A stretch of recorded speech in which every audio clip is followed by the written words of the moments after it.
Hello dear, welcome to my YouTube channel Mediguide fact.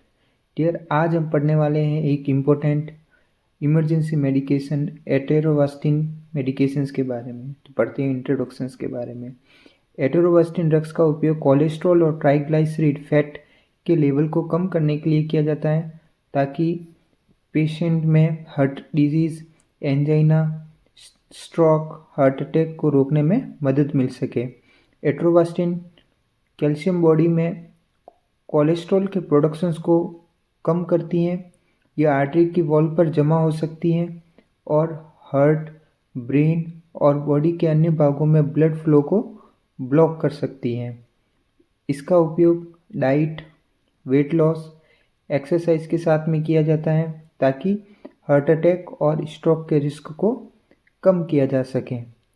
Next हम बात करते हैं एटेरोवास्टिन के डोजेज और एडमिनिस्ट्रेशंस की।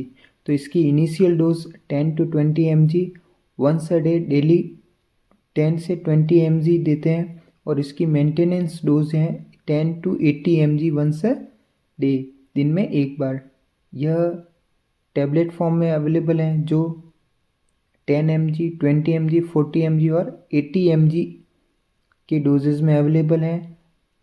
एटेरोवास्टिन ओरल सस्पेंशन के रूप में भी अवेलेबल हैं जो 20 mg पर 5 ml के कंटेंट में अवेलेबल है।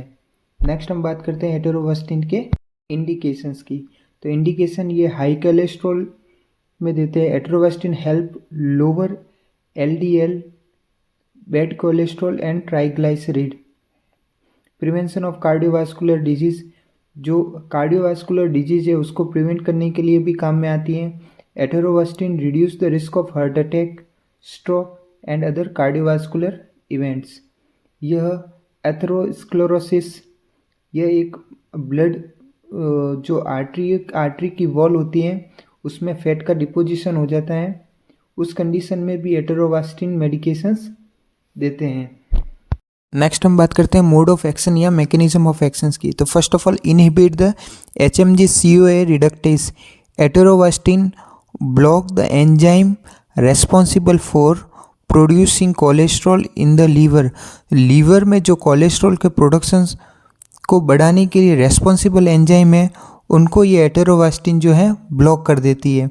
अगर इनको हम ब्लॉक कर देते हैं तो रिड्यूसिंग कोलेस्ट्रॉल प्रोडक्शन, तो लीवर में कोलेस्ट्रॉल का प्रोडक्शन नहीं होगा और कोलेस्ट्रॉल का अगर ज़्यादा मात्रा में प्रोडक्शन नहीं होगा तो पेशेंट को heart attack, angina, chest pain, stroke ये सारी समस्याएं नहीं होगी। नेक्स्ट हम बात करते हैं एटेरोवास्टिन के साइड इफ़ेक्ट्स की।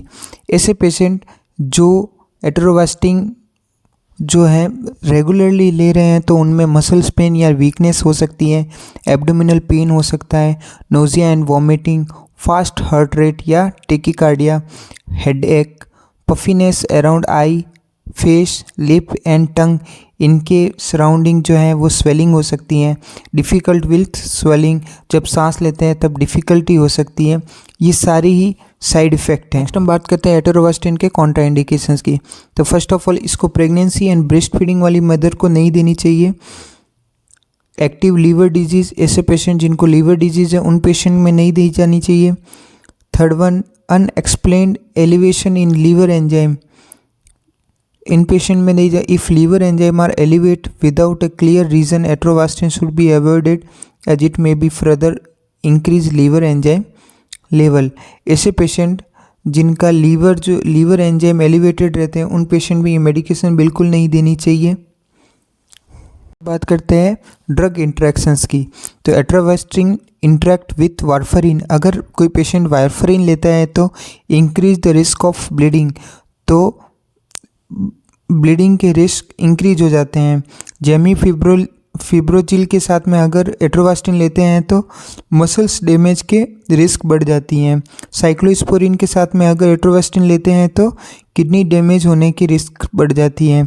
अगर ग्रेप फ्रूट जूस के साथ में अगर एटेरोवास्टिन लेते हैं तो ये इंक्रीज एट्रोवास्टिन का लेवल बढ़ा देते हैं, पोटेंशियली लीडिंग टू टॉक्सिसिटी, और पेशेंट को टॉक्सिसिटी भी हो सकती है। Thank you so much for watching my video. अगर मेरा चैनल अच्छा लगा है तो प्लीज़ मेरे चैनल को लाइक, शेयर एंड सब्सक्राइब करिए। Keep supporting. Thank you so much.